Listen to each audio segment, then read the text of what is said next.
and say your problem is big. Say to the problem your God is big. தேவனிடத்துல போய், ஆண்டவரே என் பிரச்சனையை பார்த்தீரா, யாருக்கும் வரக்கூடாத பிரச்சனை எனக்கு மட்டும் ஏன் ஆண்டவரே வந்துச்சு, என்ன ஏன் இப்படி சோதிக்கிறீர்? அவர் மேல இருந்து பாக்குற, டேய் டேய் டேய் என்கிட்ட பேசுறதை நிறுத்திட்டு பிரச்சனையை பார்த்து என்னை பத்தி சொல்லு. நான் எவ்வளவு பெரியவர், நான் எப்படி பிரச்சனைகளை தீர்க்கிறவர் என்பதை பிரச்சனையை பார்த்து பேசு. அதான் அவர் சொல்றார். இரண்டாவது, இந்த சாதனையாளர்கள், முதல்ல சாதனையாளர்கள் துவக்கத்திலே சாதனையாளர்களாக இருப்பதில்லை. இரண்டாவது, இந்த சாதனையாளர்கள் பிரச்சனைகளை அல்ல பரிசுகளை பார்க்கிறவர்களாக இருக்கிறார்கள். They are not seeing the problem, they are seeing the reward.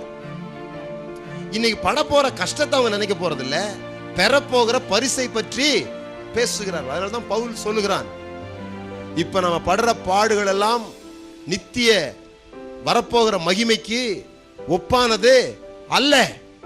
இப்ப இருக்குது ப்ராப்ளம்லாம் இருக்குது, ஆனா இந்த ப்ராப்ளம் நான் ஏன் இதெல்லாம் நான் ஃபேஸ் பண்ண ரெடியா இருக்கிறேன்னா எனக்கு ஒரு ரிவார்டு தெரியுது கண்ணுக்கு முன்னால.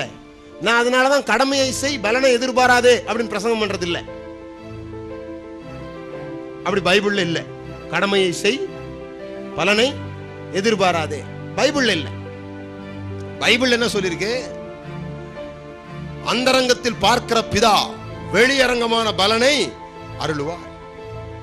அவர் வரும்பொழுது அவன் அவனுடைய கிரியைக்கு ஏற்ற பலனை கொண்டு வருவார். இப்ப தாவீது வந்து நிக்கிறான், கர்த்தருடைய நாமம் தூஷிக்கப்படுது. கர்த்தருடைய நாமம் தூஷிக்கப்பட்ட உடனே இவன் கேட்கிறான், இந்த விருத்த சேதனம் இல்லாதவன் யார்? நீங்களா என்ன பண்ணிருப்பீங்க? பரிசு கிரிசெல்லாம் இருக்கட்டும் பிரதர், கர்த்தருக்காக முதல்ல நம்ம என்ன பண்ணிருக்கணும், அவனை வெட்டிட்டு வந்துடுறேன் முதல்ல. தாவீதோட நல்ல ஆட்கள் நீங்களாம்.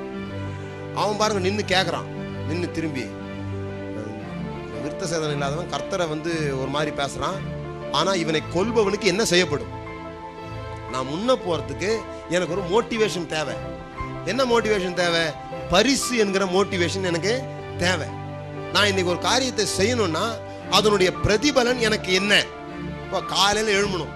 காலையில எழும்புறதுக்கு ஏன் எழும்ப மாட்டேன்றோம்? நாளை காலையில உங்களெல்லாம் எழும்ப வைக்கட்டுமா? வீட்டில் ஒரு தீர்மானம் எடுங்க. 2-3 பேர் படுக்கிறீங்க. ஒரு 100 ரூபா நோட்டோ ஒரு 500 ரூபா நோட்டோ கட்டில் 2 கட்டிலுக்கு இடையில வச்சிருக்க, எங்க ஒரு இடத்துல வச்சிருக்கீங்க. வீட்டில் வச்சுட்டு யார் முதலாவது எழும்புகிறார்களோ அவர்களுக்கு 500 ரூபா. யோசித்து பாருங்களேன், தூங்கவே மாட்டாங்களாமா. இன்சென்டிவ் என்ன பண்ணுவாங்க? இழுக்குது. திடீர் திடீர்னு முழிச்சுப்பாங்க, 2 மணிக்கு முழிச்சுப்பாங்க, 3 மணிக்கு முழிச்சுப்பாங்க. அப்போ சாதனையாளர்கள் காலையில எழும்புவதை பிரச்சனையாக எண்ண மாட்டார்கள். அவருடைய கவனம், இப்ப நீங்க சொல்லிட்டீங்க எழும்ப மாட்டோம்ட்டு, இதுல சில பேர் இருக்கிறாங்க, எனக்கு 500 ரூபாய்லாம் தேவையில்லை அப்படின்னு தூங்குறவங்க இருக்கிறாங்க. உங்களுக்கு தெரியாது, இதுலயே இருக்கிறாங்க.